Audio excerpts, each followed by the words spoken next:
मंदिरापासून थोड्या अंतरावरच एक पुरातन शिव मंदिर पाहायला मिळते. इथे एक छान अशी महादेवाची पिंड आणि नंदी आहे. बाजूलाच हिरवीगार शेती होती. दर्शन घेऊन आम्ही मंदिराला फेरी मारून पुढे निघालो. जवळच एक पाण्याचा नैसर्गिक झरा होता. सध्या तिथे पाईप लावली होती, पण पाणी एकदम थंडगार येत होतं.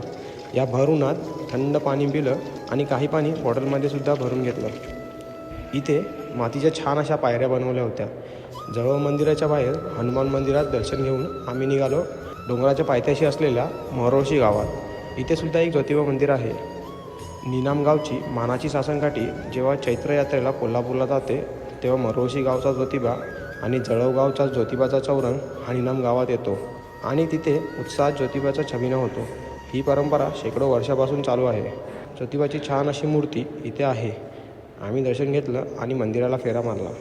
बोला ज्योतिबाच्या नावानं चांग भलं.